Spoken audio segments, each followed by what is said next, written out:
Cours numéro 8 et dernier cours de l'année 2020. Comment le cerveau prend des décisions.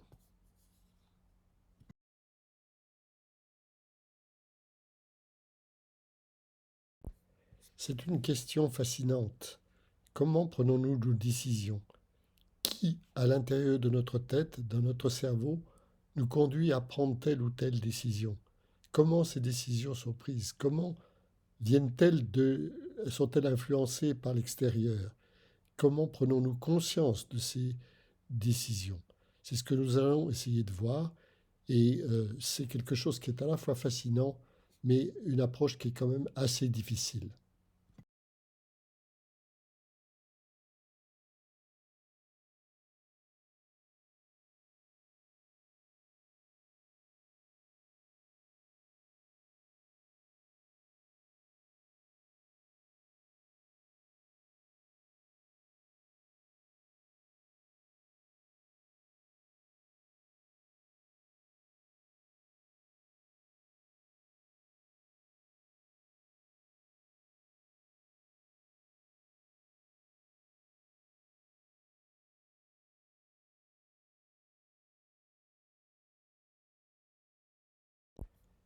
Pour commencer, je ne veux pas résister au plaisir de vous présenter ce travail paru il y a juste quelques semaines dans la revue Nature.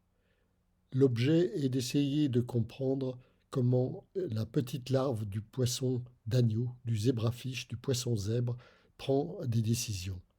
Les décisions qu'elle a à prendre sont relativement simples. Elle a deux types de comportements. Soit elle va explorer l'espace, se promener assez rapidement, soit l'exploiter l'espace en restant dans un endroit limité pour chercher des proies et manger les protozoaires qui vont lui tomber sous la main. Donc là, la larve peut nager absolument librement. Le microscope est équipé de telle manière qu'il pourra suivre le déplacement de l'animal et la trajectoire sera indiquée à gauche. Et dans le même temps, dans le cerveau de ce petit poisson, on a mis des sondes fluorescentes de telle manière que quand un neurone est actif, le neurone devient fluorescent, ce qui permet de savoir quels sont les neurones qui s'allument en fonction du choix de comportement que l'animal fait. Ce transparent un peu compliqué donne les résultats de cette expérience. Dans la partie supérieure, on voit les deux comportements de l'animal. On voit en bleu ses déplacements quand il est dans une phase d'exploration, qu'il se promène, ou bien quand il est dans une phase d'exploitation, quand ses déplacements sont extrêmement limités. En dessous, à gauche, on voit les différentes aires du cerveau de l'animal qui vont s'allumer quand l'animal va se déplacer. Et à droite, dans la partie avec le tracé rouge et bleu, on a l'activité des neurones du cerveau lorsqu'il est dans une phase d'exploitation en rouge ou dans une phase d'exploration en bleu. Et on voit que ce ne sont pas, en fonction du temps, on voit que ce ne sont pas les mêmes parties du cerveau qui s'allument dans ces deux comportements. Et en particulier, de manière intéressante, on voit que quand il y a un changement d'exploration vers l'exploitation, une partie bien particulière du cerveau s'allume, la partie qui s'appelle le raphet, qui est le prolongement du tronc cérébral, ce qui est montré dans la courbe jaune. Et dans les petites courbes en dessous, on voit que transitoirement, au moment où on passe dans la partie exploitation, à ce moment-là, transitoirement, les neurones du raphet s'allument, ce qui devrait pouvoir correspondre à la décision de l'animal de changer de comportement. Ce résultat laisse montrer qu'il est peut-être possible de pouvoir relier les changements de comportement à des changements dans les activités du cerveau. Revenons maintenant à notre cerveau et à notre prise de décision. Nous nous trouvons continuellement dans un environnement qui change et auquel l'individu doit s'adapter. Cela va de savoir si c'est l'heure de déjeuner, comment attraper un crayon, savoir si nous devons faire une action ou ne pas faire l'action. Et à la différence de la réaction instinctive et immédiate, la réaction réflexe, nous pouvons sélectionner un type d'action parmi différentes alternatives. Ce processus de choix fait intervenir une analyse des enjeux et des options et va conduire à un choix final. Le choix final peut être une action, mais aussi une opinion ou un choix. Dans la plupart des cas, il s'agit de processus cognitifs acquis, sculptés par l'expérience. L'ensemble réflexion, planification, décision a été rassemblé pour les neurosciences sous le terme fonction exécutive et elles sont considérées comme un ensemble de systèmes de contrôle qui adaptent les fonctions cognitives à l'environnement du moment et à l'état de l'organisme. Ce système va impliquer différentes choses, l'évaluation de la récompense, la mémoire à court terme, la résolution des conflits, l'inhibition de la réponse inadaptée. Et dans une première approximation, nous allons considérer que ces opérations sont traitées par des aires différentes que nous allons essayer d'examiner les unes après les autres. Et ce point de vue, qui est certainement limité, s'appuie sur la clinique. Comment la clinique intervient-elle? Dans un cours précédent, le cours 4, je crois, nous avons vu le cas de Phineas Gage, ce contremaître américain dont le crâne a été transpercé par une barre à mine en 1848.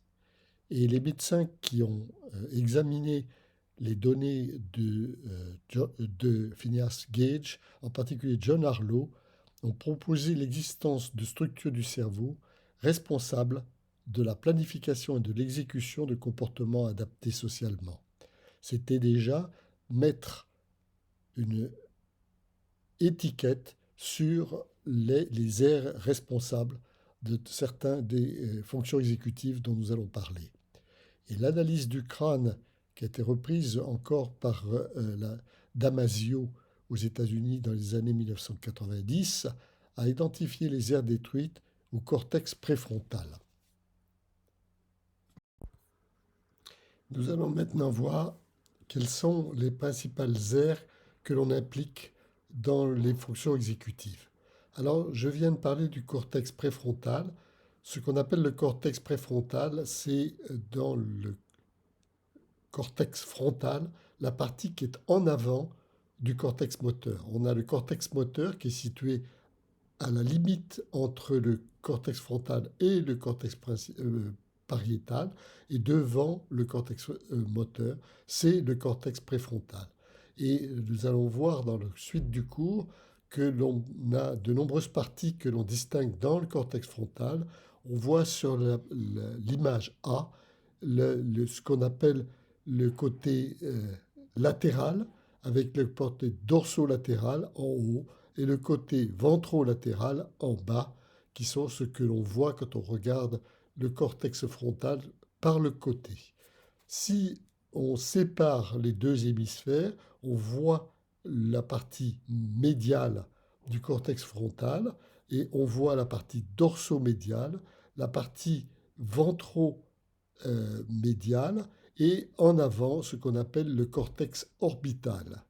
Et puis sur la face interne, il y a ce qu'on appelle le cortex singulaire, et en particulier le cortex singulaire antérieur, dont nous aurions l'occasion de parler.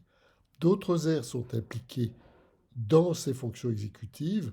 L'insula, qui fait encore partie du cortex et que l'on voit sur le schéma de droite, oui, qui est la partie inférieure du cortex frontal. Et puis d'autres aires dont nous avons déjà parlé et qui ne sont pas situées sur le cortex, que ce soit les ganglions de la base, dont nous avons longuement parlé dans le cours précédent, avec la partie caudale, la partie ventrale, c'est-à-dire les parties que l'on appelle le noyau caudé, le putamen, et puis sur le côté ventral, la partie que nous avons appelée le noyau accumbens. Toutes ces aires-là vont participer au fonctions exécutives.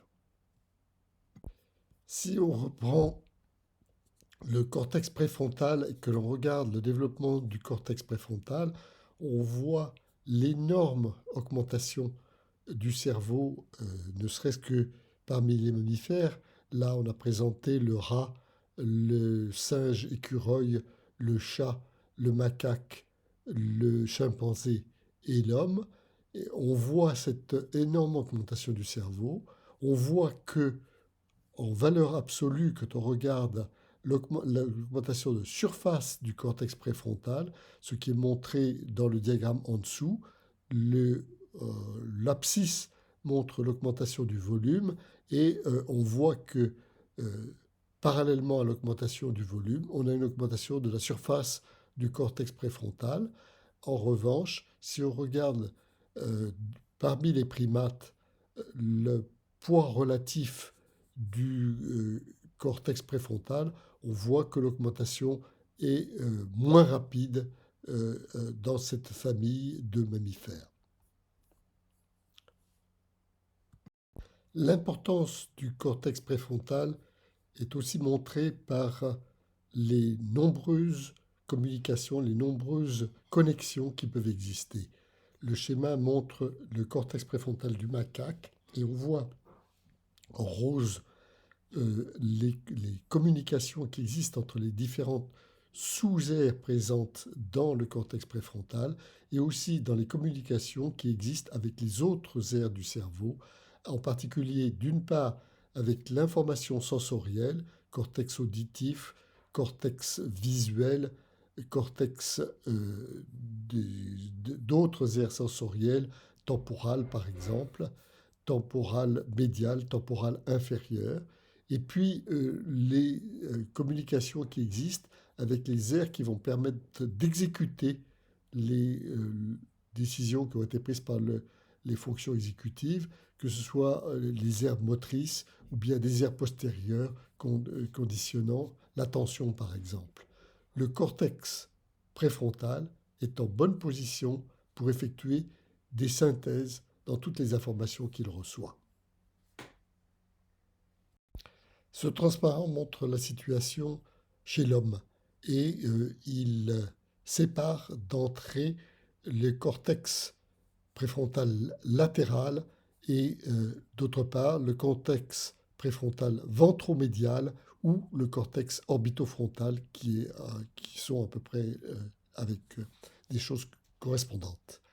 Et il montre que au niveau du cortex latéral préfrontal, on est relié d'une part à des zones qui donnent des informations, que ce soit les aires visuelles V2, auditives A2, mais aussi avec des aires où on a l'exécution des décisions qui sont prises, que ce soit les aires prémotrices ou motrices SM ou PM, et au cortex pariétal. En revanche, du côté ventromédial ou du côté orbital, les liaisons ne sont pas directes avec les zones exécutives.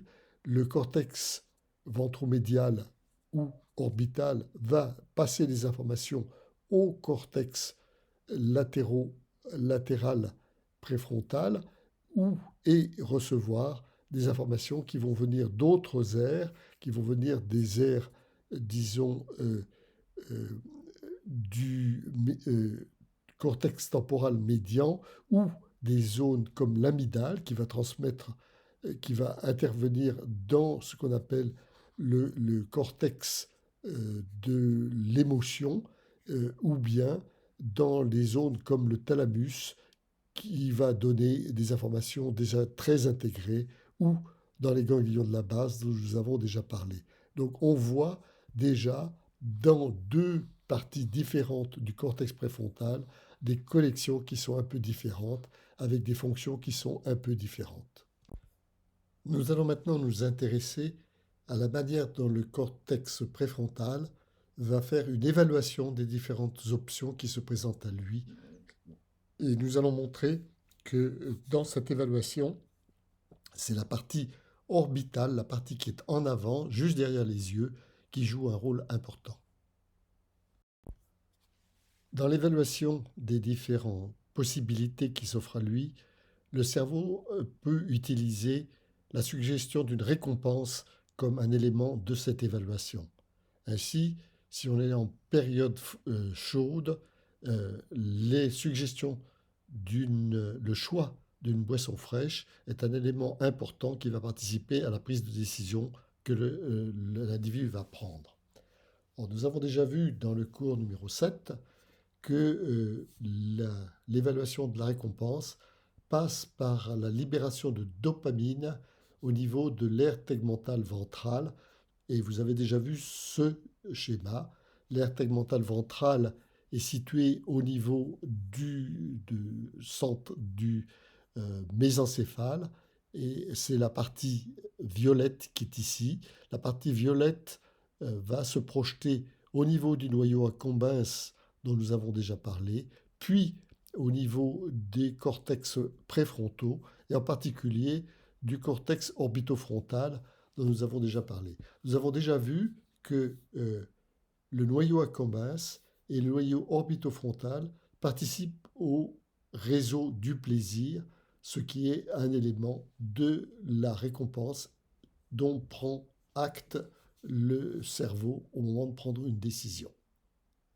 Reprenons la libération de dopamine que l'on va trouver par exemple au niveau du noyau accumbens ou au niveau préfrontal. L'analyse est présentée ici en fonction du temps sur une échelle de temps rapide, en fonction du nombre de potentiels d'action que l'on peut observer.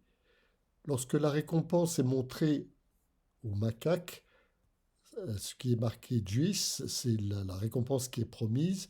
Le système dopaminergique va avoir une première réponse qui est rapide, dans laquelle il va détecter la récompense qu'on va lui proposer. Il détecte la possibilité d'une récompense, il va l'identifier. Et ensuite, il y a quelque chose qui est très important, qui est marqué, l'évaluation, marqué ici en rose.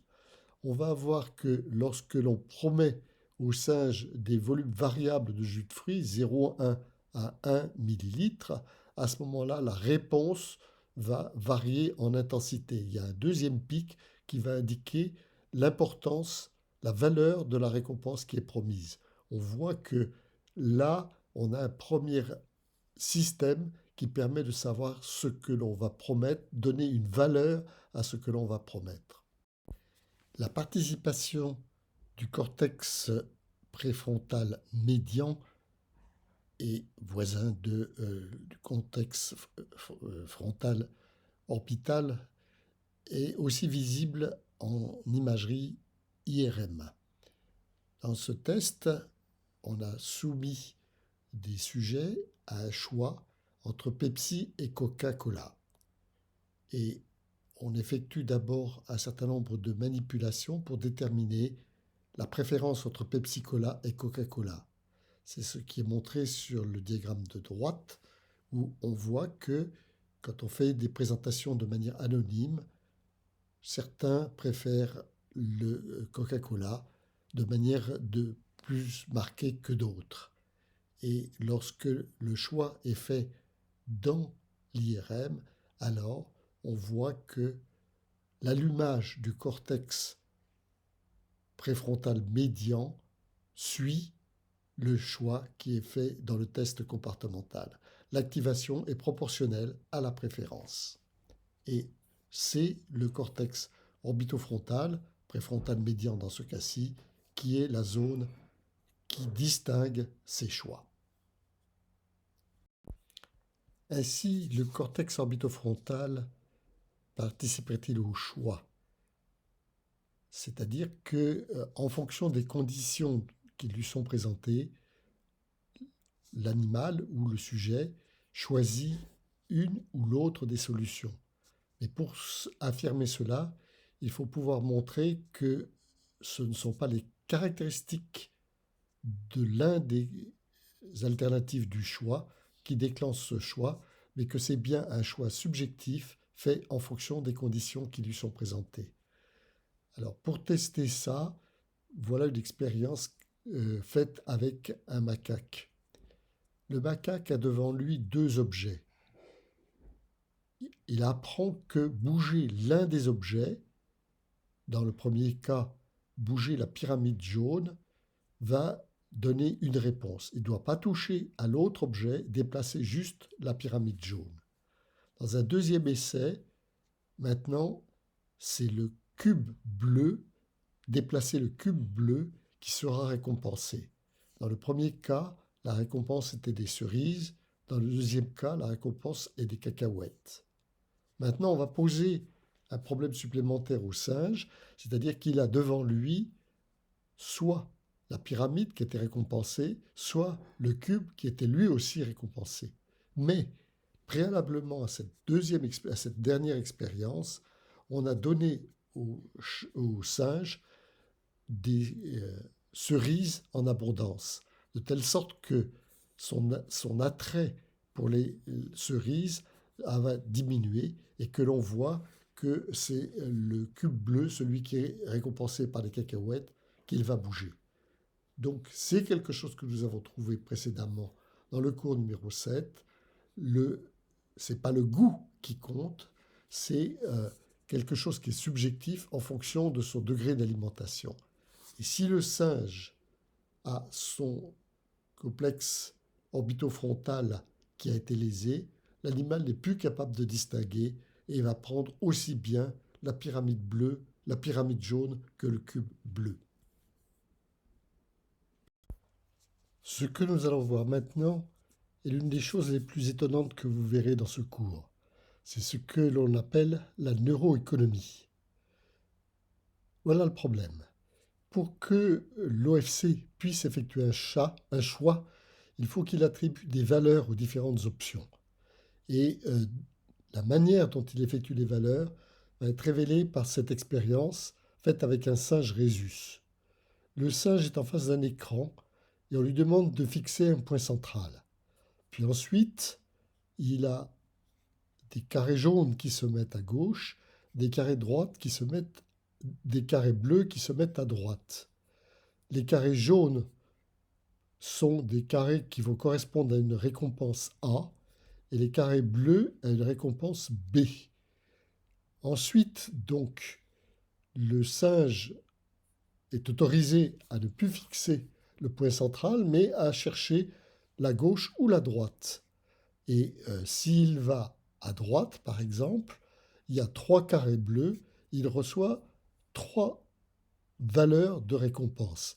Par exemple, si ce sont des gouttes de jus de fruits, il reçoit 3 gouttes à droite, alors qu'à gauche, un seul carré, il recevait une goutte d'un autre jus.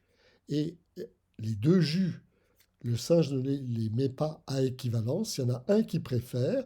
Donc quand on lui laisse la liberté, il va prendre le jaune qui est celui qu'il préfère, mais si on lui offre beaucoup plus de récompense B avec les carrés bleus, alors il va choisir les carrés bleus. Et donc le choix qu'il effectue en fixant les carrés bleus est une mesure de la valeur économique qu'il attribue aux deux options A et B. Et cela est résumé dans le diagramme qui est en dessous, en B, dans lequel on voit le pourcentage de choix de B et en fonction de l'offre qui lui est faite, offre qui est exprimée en nombre de B par rapport à A, soit 0B, 1A, jusqu'à 3B, 0A.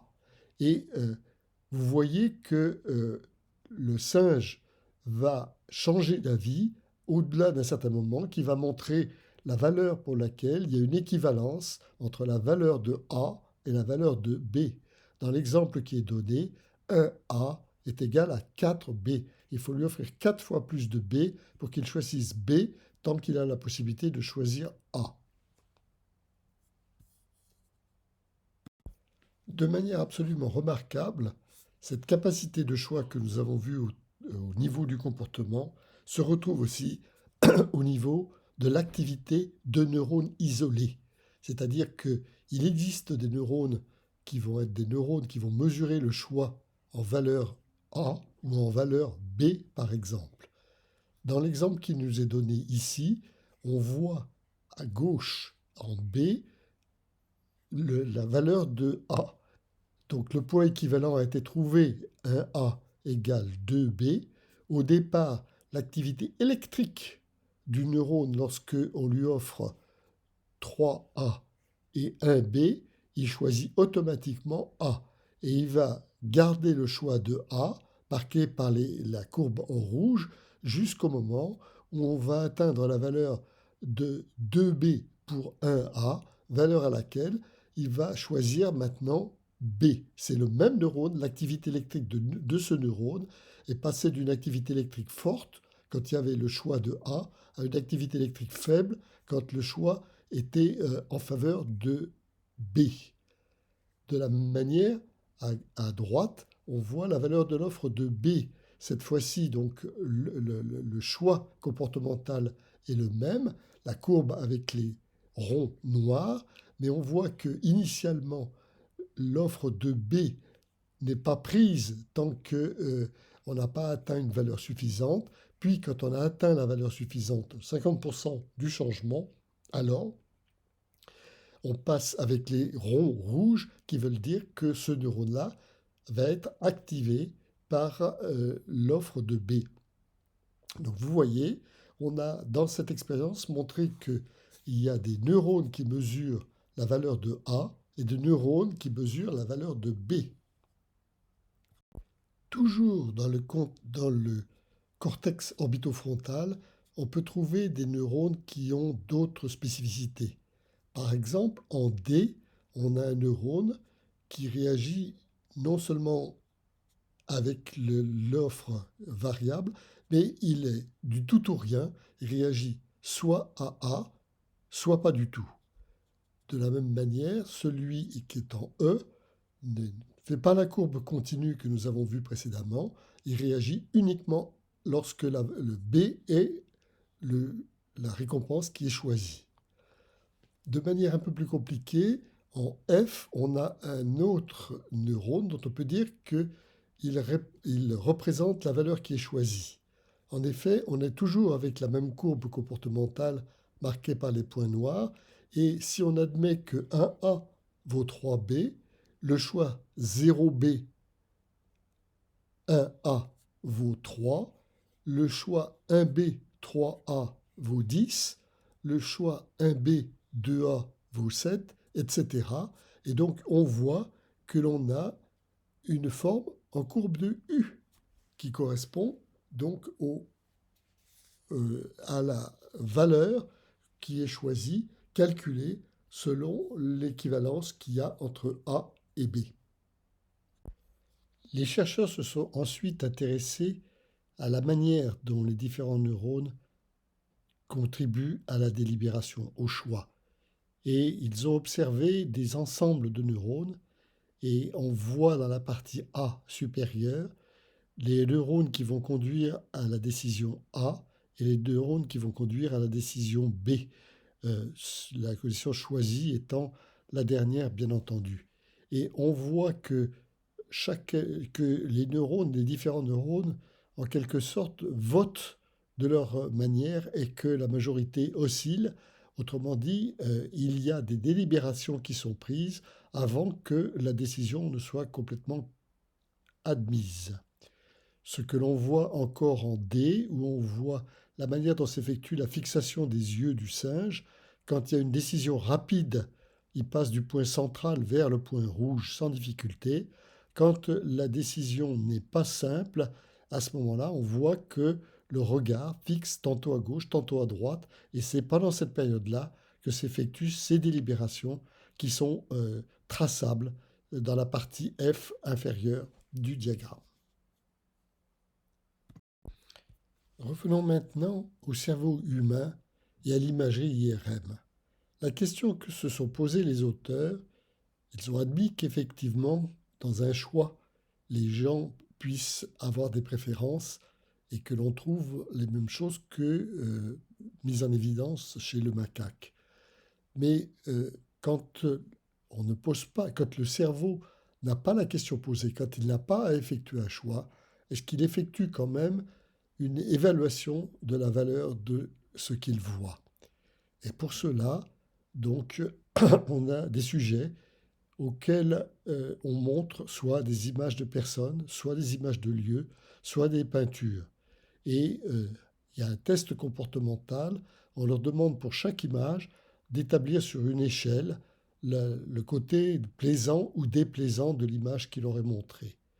Puis, à l'issue de ça, on leur montre des choix maintenant. Ils doivent établir des choix entre deux images. Où va leur préférence? Et la question, bien entendu, c'est est-ce que, connaissant l'ordre des valeurs, on peut obtenir un classement, une prédiction, une prévision sur le choix qui va être fait? La réponse à la question est oui. Même quand le cerveau n'a pas à faire un choix, il mesure continuellement la valeur des choses qui lui sont proposées sur une échelle, disons, universelle qui lui permet ensuite d'effectuer ses choix. Et lorsque l'expérience est faite dans une IRM et que l'on cherche à classer les aires qui sont activées par l'aspect plaisant, les plus plaisantes, ou bien les images préférées par rapport aux images non préférées, alors on voit apparaître un réseau qu'on peut appeler le système d'évaluation qui contient à nouveau le cortex préfrontal ventromédial, c'est-à-dire le cortex orbitofrontal, mais aussi, ce n'est pas surprenant, l'hippocampe qui va jouer un rôle dans la mémoire et le striatum ventral qui va jouer un rôle au niveau du plaisir, comme nous l'avons déjà vu.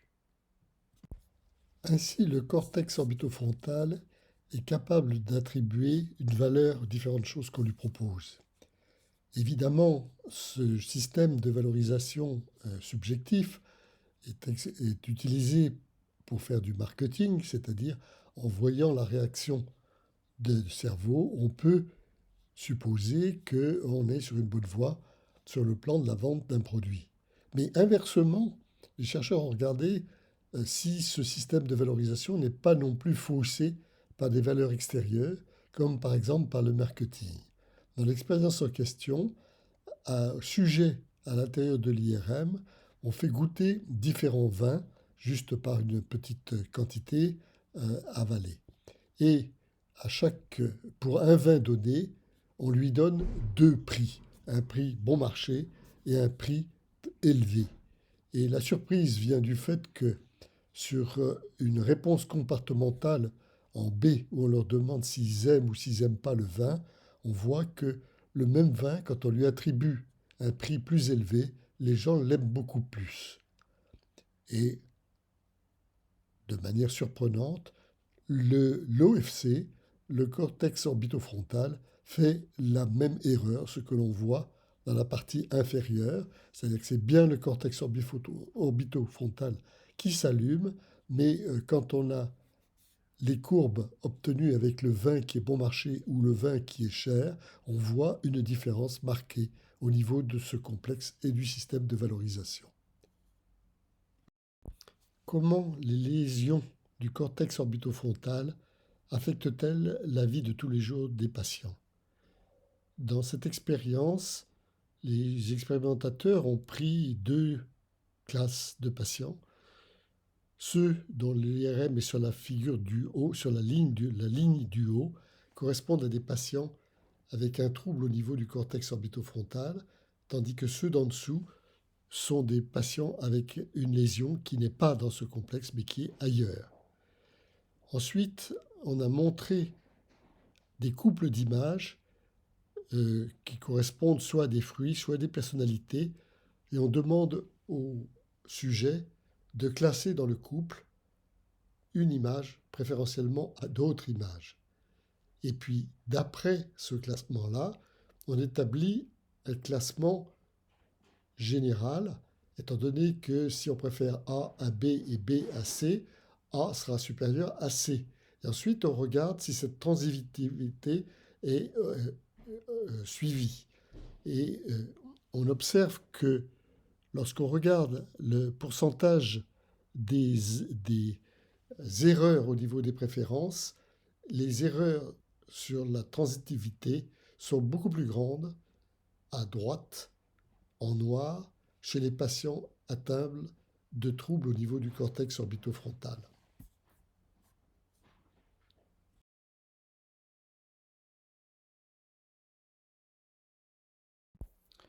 Nous venons de voir que le cortex orbitofrontal permettait d'évaluer les différentes options qui s'offraient à la personne, en quelque sorte de peser les options.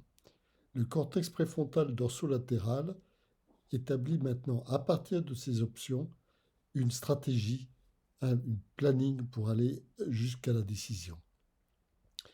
Pour ce faire, il va participer à l'élaboration des règles, ce qui nécessite un apprentissage, ce qui nécessite une mémoire de travail. Et enfin, lui, il est relié à l'OFC d'un côté, mais aussi aux aires d'exécution motrice ou attention qui permettront d'effectuer le choix qui a été retenu. Comment le cortex dorsolatéral préfrontal va-t-il établir sa planification? La plupart des planifications que nous appliquons s'effectuent en fonction de règles qui ont été apprises. Et ce cortex-là va participer à l'élaboration de ces règles. Les règles sont des choses qui sont apprises, par exemple, dans le comportement au restaurant, nous savons que il faut attendre que l'on nous place. Une fois qu'on est assis, il faut attendre que l'on nous donne le menu, puis que l'on montre la carte des vins, etc., etc. Ce sont des comportements appris, c'est des règles qui sont à apprendre. Donc la première chose, c'est d'avoir un moyen d'apprentissage de ces règles. Et par rapport à ces règles, des fois, il faut s'éloigner de ces règles, trouver des plans B. Et ça aussi, c'est le rôle de ce cortex-là, de trouver le plan B. L'aire dorsolatéral est différente de l'aire du cortex orbitofrontal qui lui fournit une carte des possibilités. Alors, à gauche, vous avez un exemple de ce que ça peut vouloir dire. L'entrée 1, input 1, peut conduire à deux types d'actions, l'action output 1, output 2. Et par exemple, lorsque le téléphone sonne, ça c'est l'entrée numéro 1, nous pouvons raccrocher ou décrocher. Et la règle sera que si nous sommes chez nous, en général, nous allons décrocher. En revanche, si on a l'entrée 1 et simultanément l'entrée 2, à ce moment-là, peut-être c'est parce que nous sommes chez des amis et que chez des amis, si le téléphone sonne, 1 plus 2, nous n'allons pas décrocher, donc nous allons nous retomber sur la sortie 2. En revanche, si nous sommes chez des amis et que le téléphone sonne, entrée 1, chez des amis, entrée 2, mais que les amis nous disent décroche, entrée 3, alors là, nous allons décrocher, ça va être la sortie 1. L'expérience que je vais décrire maintenant, faite chez le singe, montre que le singe peut apprendre une règle et que le cortex dorsolatéral participe à l'apprentissage de cette règle. Le singe est devant un écran, on lui présente un objet, ici un surfeur, puis ensuite un point central qu'il doit fixer, et ensuite on lui remontre soit la même image, soit une image différente. Indépendamment de ces images, il reçoit des indices. Alors, un indice, par exemple, une goutte de jus de fruits, lui dit que la règle, c'est l'identité. C'est-à-dire que dans le cas dans lequel l'objet qui apparaît en second est le même que l'objet qu'il a vu d'abord, à ce moment-là, il doit effectuer une certaine manœuvre. Il a dans la main un levier et il ne le lâche pas si les images respectent la règle.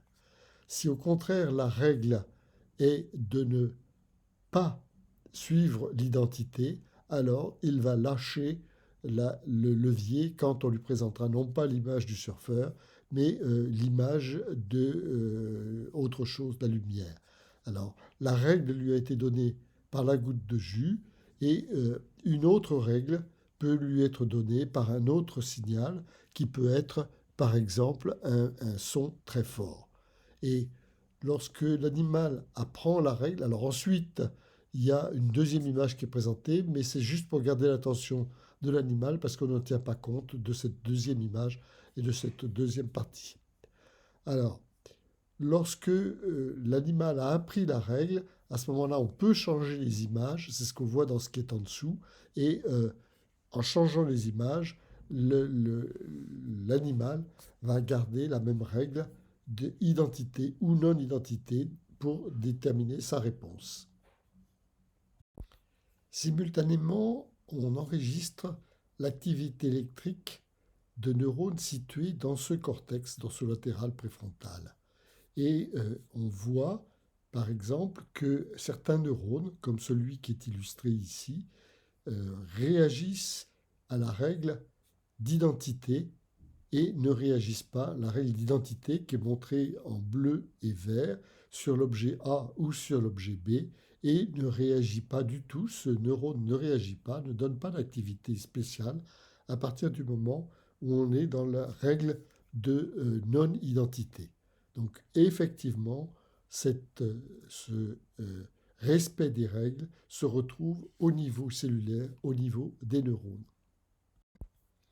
Alors chez l'homme, le bon fonctionnement de ces neurones dorsolatéraux peut être testé à l'aide d'un test qui s'appelle classement de cartes du Wisconsin. Alors dans ce test, on présente au sujet un jeu de cartes d'une centaine de cartes. Les cartes sont des cartes qui possèdent des symboles. Alors, les cartes peuvent différer de 4 manières différentes. Soit elles possèdent, comme à gauche, une homogénéité de couleurs. Elles peuvent avoir une homogénéité dans les symboles, ou elles peuvent avoir une homogénéité dans le nombre des symboles portés par la carte. Alors, on commence par donner au sujet 4 cartes qui servent de témoins, et ensuite, on lui demande de prendre les cartes et de chercher la similarité avec l'une des 4 cartes qui sont tirées. Donc, la similarité peut être choisie en fonction des 3 critères que je viens de donner. Et la personne ne connaît pas le critère qu'il faut choisir, si c'est la couleur, si c'est la forme ou si c'est le nombre. Seul l'examinateur le connaît et la seule chose qu'il fait, c'est de dire au sujet correct ou incorrect. Donc très rapidement, le sujet va comprendre la règle et il va trier en fonction de la règle que l'examinateur impose. Mais d'un seul coup, l'examinateur va changer la règle, c'est-à-dire qu'au sujet qui va essayer d'appliquer la règle, il dira incorrect. Et le sujet doit à nouveau essayer de retrouver quelle est la règle. Et on constate que des sujets avec une liaison du cortex préfrontal dorsolatéral ont un très mauvais score dans ce type de jeu. La planification suppose que les différentes hypothèses soient gardées en mémoire jusqu'à la décision. Cela, on le retrouve quand il faut retenir des chiffres dans une addition pour faire la retenue ou former un numéro de téléphone. Et cette mémoire, qui est une mémoire à court terme, de volume limité, joue un rôle extrêmement important dans la prise de décision. C'est ce qu'on appelle la mémoire de travail. Elle est différente des autres formes de mémoire. La mémoire procédurale, savoir faire de la bicyclette, la mémoire épisodique, qu'est-ce que j'ai fait il y a 3 jours, ou etc. Et elle n'est pas associée avec l'hippocampe. Son volume est extrêmement limité, comme je viens de le dire. On considère que quand on présente des objets à un sujet, le sujet normal garde la mémoire de 7 à 9 objets et pas plus. Cependant, cette mémoire est aussi importante car elle doit résister à des distractions que l'on lui propose pendant la période où elle doit fonctionner. Les expériences effectuées chez le singe permettent de déterminer que l'emplacement de cette mémoire de travail se situe dans le cortex orbitofrontal, dans le cortex préfrontal. Dans l'expérience qui est présentée, on a un singe qui est dans une cage et devant, il y a deux creux. Dans l'un des deux creux, on met de la nourriture, puis on cache la nourriture, on ferme l'écran, on garde l'écran fermé pendant un certain temps, on relève l'écran et le singe doit se rappeler quel est l'emplacement dans lequel était cachée la nourriture. Assez rapidement, on a des taux de réussite qui sont importants et lorsque on observe l'activité électrique au niveau du cerveau, on voit que pendant la période de délai, pendant la période dans laquelle l'écran est baissé et le singe doit se souvenir de la position, à ce moment-là, on a une activité qui apparaît au niveau des neurones du cortex préfrontal. On peut montrer avec un peu plus de précision que cette mémoire se situe au niveau de l'activité de certains neurones de ce cortex préfrontal. L'expérience est encore faite avec un singe. On présente au singe un écran, ce qu'on voit au milieu de la diapositive, et il doit fixer la position centrale. Puis on lui montre des indices qui se situent à certaines positions tout autour de l'écran, repérés par un angle. Le singe doit garder la fixation sur le point central. Puis, il soit un signal de go et maintenant, l'animal doit viser la direction dans laquelle l'indice s'était allumé. Et s'il réussit, bien entendu, il a une récompense. Dans l'expérience qui est montrée, donc, on voit les différentes positions le long du cadran sur lequel était présenté l'indice et dans le cas qui était précis, dans le cas qui est présenté, on voit que on a de l'activité qui est renforcée dans les situations 180 degrés, 137 degrés, 90 degrés. Donc les neurones, quelques neurones, ont enregistré pendant la période de délai cette position qui était la position où l'indice était présent. Les neurologues savent bien définir les troubles qui sont associés avec une liaison du cortex préfrontal dorsolatéral. Chez ceux-ci, comme on vient de le voir, ils ont des problèmes au niveau de la mémoire de travail. Et les patients, dans le test dans lequel il y a un délai avant la réponse, ont des performances tout à fait mauvaises. De la même manière, le test de classement de cartes du Wisconsin permet de montrer que l'adaptation à un changement de règle leur pose des problèmes. Alors, hors du laboratoire, dans la vie quotidienne, ces patients n'ont pas de difficulté à accomplir une tâche bien définie, acheter du pain, etc., etc. Mais si on leur donne une liste de courses dans différentes boutiques, ils mélangent tout et ils se trompent. Ils ont des difficultés à pouvoir classer et établir un planning dans leur action. De la même manière, si ils doivent changer la planification ou s'ils doivent intégrer de nouveaux éléments dans une planification, alors ils ont des difficultés.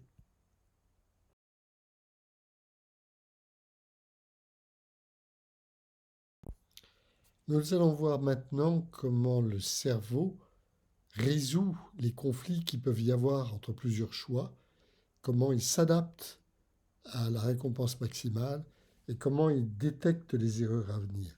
Et tout ça, on a tendance à attribuer ce type de correction au cortex qu'on appelle le cortex singulaire, qui est situé donc là, on a séparé les deux hémisphères et on regarde par la face interne. Donc le cortex singulaire est celui qui est au-dessus du corps calleux, ce qui réunit les deux hémisphères. On distingue la partie postérieure et la partie antérieure, et c'est donc la partie singulaire antérieure qui semble avoir un rôle dans cette résolution de type de conflit. Ce cortex est lié d'une part au cerveau préfrontal, au cortex préfrontal, et d'autre part à ce qu'on appelle le cerveau limbique, c'est-à-dire celui qui s'occupe des émotions, c'est-à-dire celui qui correspond à l'amygdale, à l'insula et à d'autres parties du cerveau. Pour illustrer les conflits dont on parle, je vais prendre l'exemple de ce que l'on appelle l'effet Stroop, du nom du psychologue qui l'a décrit le premier. En haut, vous voyez 3 indications. 2 indications sont des indications de couleur, et le premier est autre chose, et c'est une instruction neutre. Dans la première, on a écrit yellow, jaune, mais c'est écrit en lettres vertes. Dans la deuxième, on a écrit blue, bleu, mais en lettres bleues. Et Stroop a remarqué que si on me demande d'appuyer sur un bouton dès que j'ai fini la lecture, je serai plus lent à réagir dans le cas de yellow marqué en vert que dans le cas de blue marqué en bleu. Dans la deuxième présentation, on dit que les 2 informations sont congruentes, alors que dans le premier cas, yellow marqué en vert, elles sont non congruentes.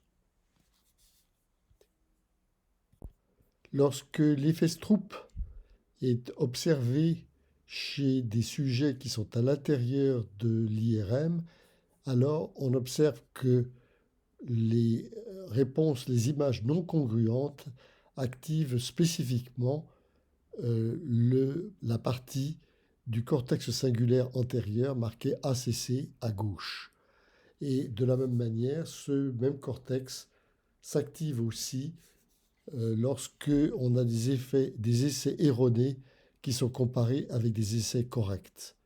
On peut aussi noter une activation à l'avant du cerveau dans le cortex dorsolatéral et donc cela est compréhensible puisque c'est lui qui est responsable du choix qui a été fait. Cet effet de le cortex singulaire antérieur suppose qu'on va ajuster les systèmes de contrôle. Et cela est visible dans l'expérience qui est en A, dans lequel on a fait un premier essai non congruent. Sont notés les temps de réaction après la présentation d'images. Après les images congruentes, c'est la position bleue la plus à gauche, en bas, et l'image non congruente a donné un allongement du temps de réaction que l'on voit sur le point rouge qui est sur la même verticale. Mais si on effectue juste après un deuxième test, si le deuxième test reste un test congruent, le temps de réaction ne bouge pas. En revanche, si le second test est un test avec des images non congruentes, on voit que le temps de réaction a diminué par rapport à ce qu'il était au temps précédent. Les systèmes de contrôle se sont ajustés. De la même manière, si on regarde l'activation de cortex singulaire antérieur, on voit que lorsque l'on est dans des images non congruentes, on a une activation qui est notée en ordonnée en fonction du temps, et on voit que c'est le passage de quelque chose qui était congruent à non congruent qui a entraîné cette activation, mais que si maintenant on a un couple non congruent et qu'on repasse à un autre couple non congruent, l'activation est plus faible. Autrement dit, après la mise en route du cortex singulaire, il y a eu un ajustement du système de contrôle pour trouver des solutions plus rapides aux conflits qui peuvent se présenter. Toujours sur l'ajustement des systèmes de contrôle, nous avons vu que l'activation du cortex singulaire s'accompagne aussi d'une activation du cortex dorsolatéral.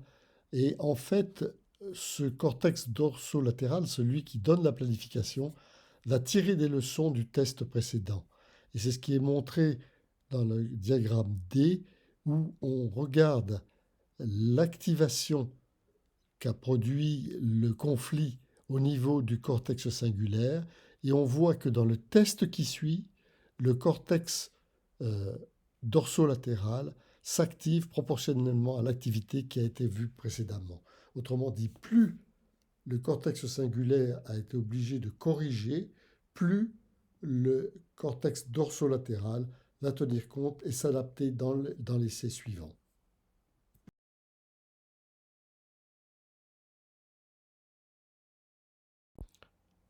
Nous avons vu précédemment la fonction du cortex préfrontal dorsolatéral. Et nous avons vu que c'était lui qui était responsable du planning. La partie ventrale, c'est-à-dire la partie qui se trouve en dessous et que l'on voit sur la figure de gauche, à gauche, semble avoir une fonction différente. Lorsqu'elle est atteinte, il semble que les sujets ont des comportements avec des décisions mal adaptées à la vie quotidienne. Ce sont des impulsifs et les troubles que l'on note là sont aussi des choses qu'on retrouve dans des syndromes que celui de Gilles de la Tourette, où ce sont des gens qui sortent des gros mots, des injures à n'importe quand dans la conversation, ou les troubles obsessionnels compulsifs, les gens qui reviennent sans arrêt, sans arrêt, sans arrêt, sur les mêmes tocs, sur les mêmes troubles, sur les mêmes gestes. Et donc, l'aire en question, ventrolatéral, serait connecté au cortex dorsolatéral et elle établirait une régulation du fonctionnement de cette aire. La clinique donne un exemple de ce que sont les patients affectés sur cette aire. Dans un test, on présente à un sujet dans l'IRM des flèches sur un écran qui vont vers la droite ou vers la gauche, à une cadence assez élevée, et le sujet doit répondre en pressant un bouton à sa droite ou à sa gauche selon l'orientation des flèches.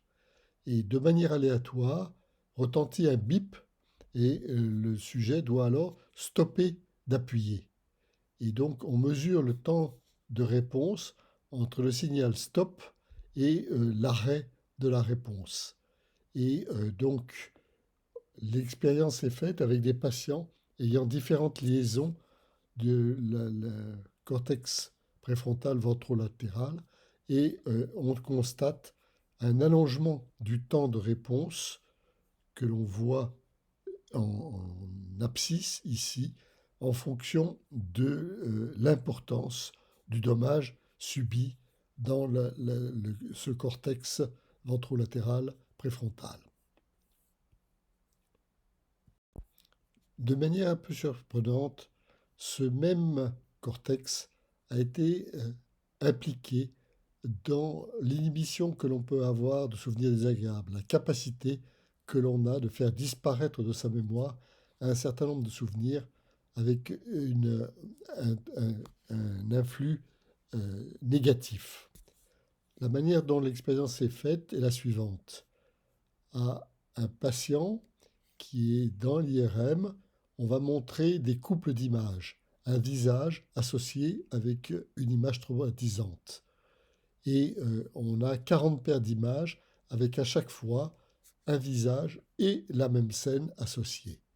Puis, dans un deuxième temps, on montre seulement les visages et pendant que la personne est dans l'IRM, on lui donne l'instruction se souvenir de la scène associée ou ne pas se souvenir de la scène associée. Et quand on teste la personne à l'issue de cet entraînement, on peut constater qu'il existe des oublis des scènes associées avec les visages qui portaient des scènes traumatisantes quand ces visages ont été vus dans l'expérience ne pas penser. Et cet oubli que l'on observe fait intervenir l'activation de différentes aires, dont ce cortex préfrontal ventrolatéral.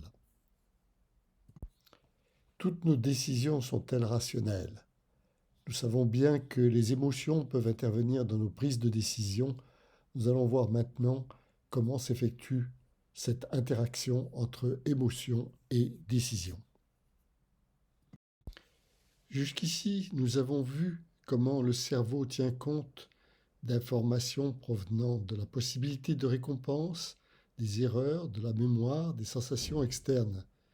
Mais cette prise de décision tient aussi compte d'états physiologiques comme la faim, la soif, la température, la douleur, la fatigue. Et Antonio Damasio, aux États-Unis, a introduit l'hypothèse des marqueurs somatiques, soulignant le lien fort qui existe entre cerveau et corps. L'angoisse du cerveau se traduit par des faits physiologiques et des modifications du cerveau. La musique active le plaisir au niveau du cerveau, mais produit des frissons au niveau du corps. Et parmi les émotions, la colère, la tristesse, le bonheur, la peur, le dégoût, la surprise sont autant de caractéristiques marquées au niveau du corps, mais aussi au niveau du cerveau, et qui peuvent intervenir au niveau de la prise de décision. Cela conduit à dire que le corps va exprimer des marqueurs somatiques qui vont pouvoir intervenir au niveau des choix. Et dans cette interférence au niveau du cortex préfrontal, des aires comme l'insula ou l'amygdale vont être des relais qui vont aller en direction du cortex préfrontal ventromédial.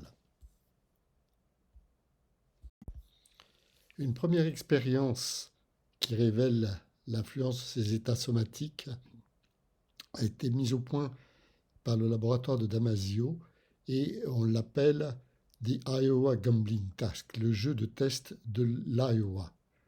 Dans ce test, on montre au sujet 4 jeux de cartes. Ils vont recevoir, le sujet choisit une carte sur l'un des 4 jeux et en fonction de la carte choisie, il va avoir une récompense sous forme d'argent, de billets qu'il va toucher.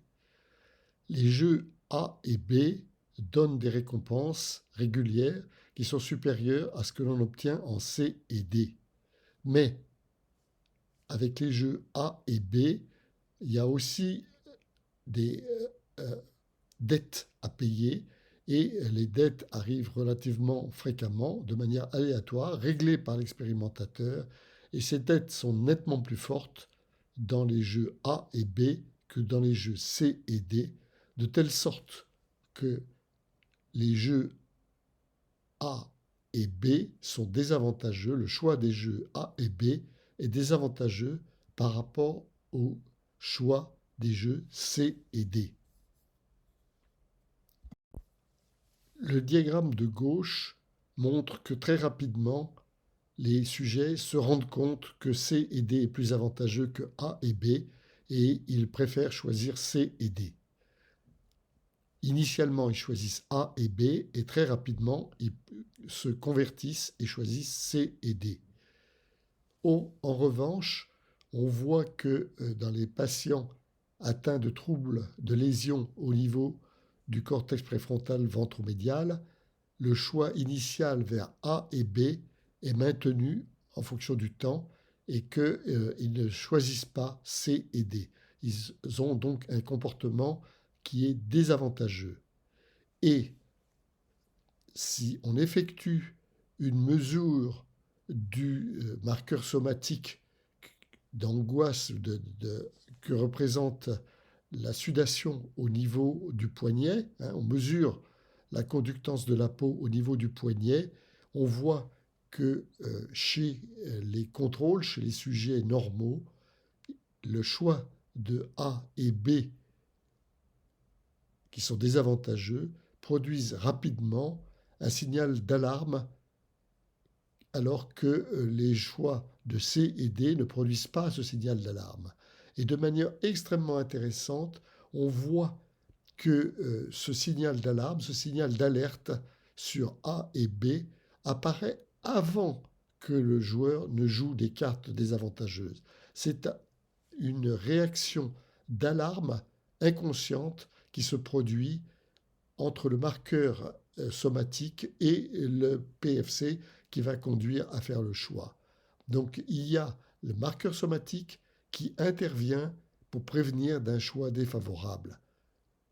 En revanche, chez les sujets, les patients qui ont des troubles, des lésions au niveau du cortex ventromédial, ce signal d'alarme n'apparaît pas.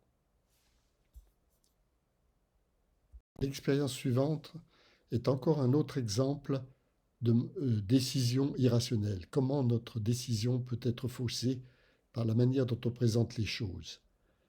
Dans cette expérience, on promet sur un premier écran une récompense à un sujet. Récompense, mettons, de 50 livres. Puis ensuite, on lui annonce dans un deuxième écran qu'il ne touchera pas cette récompense dans son entier.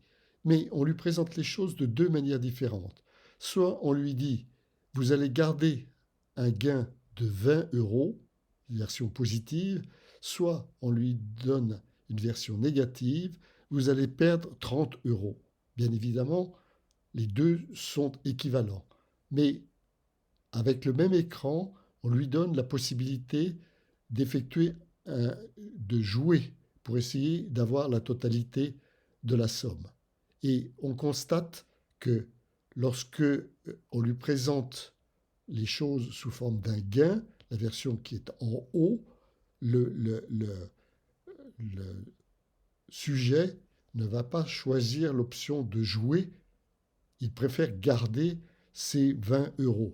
En revanche, si on lui présente la version négative, dans laquelle on lui indique ce qu'il va perdre, alors il est prêt à perdre tout en jouant pour récupérer la totalité de la somme. Bien entendu, les deux sont équivalents, mais on voit que sur le plan comportemental, le sujet, psychologiquement, le sujet va se comporter différemment selon la manière dont on va lui présenter les choses. L'imagerie montre que l'origine de cette perturbation du choix se trouve au niveau de l'amygdale. L'amygdale est une aire sous-corticale qui fait partie de ce que l'on appelle le cerveau limbique, celui qui traite des émotions. Et dans une autre partie du même travail, les chercheurs ont regardé les différents sujets qui étaient soumis à ce test. Ils ont vu que les sujets avaient des comportements très différents.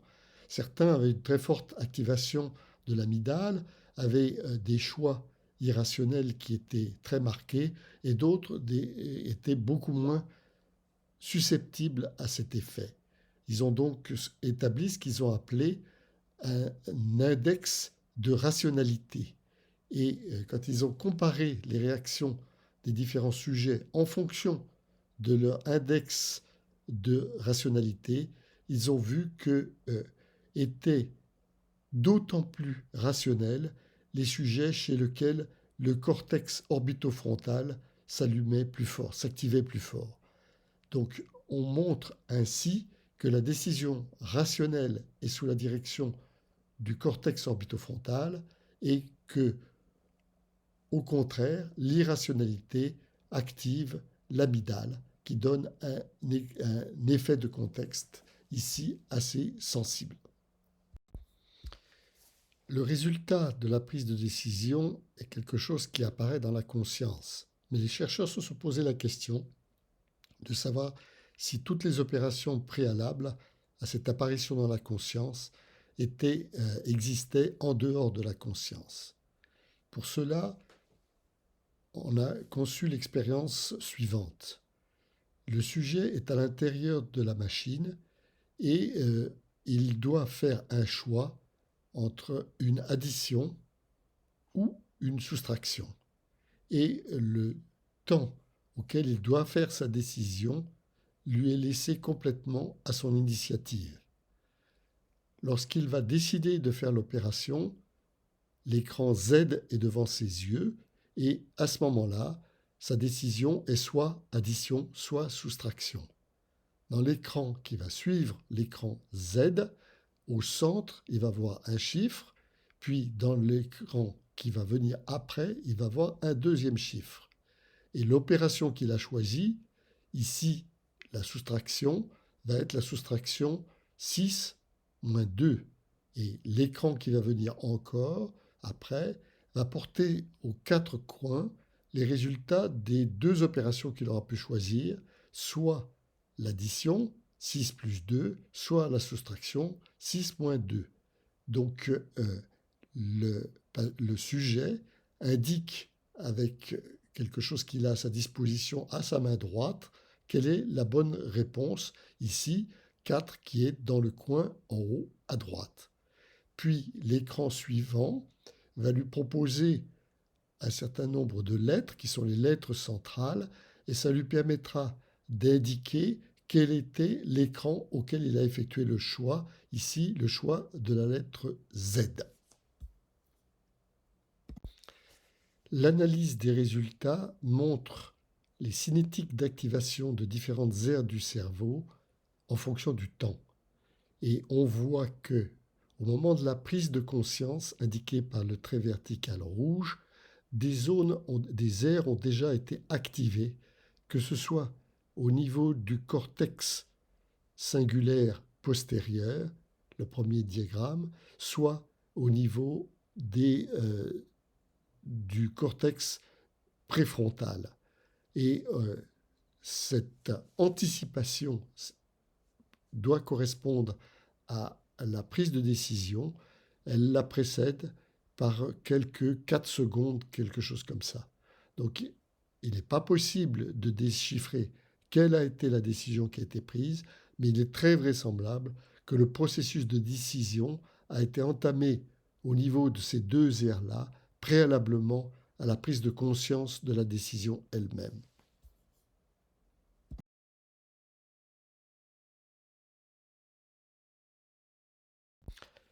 Notre environnement de tous les jours est essentiellement variable et nous devons nous y adapter en prenant un certain nombre de décisions.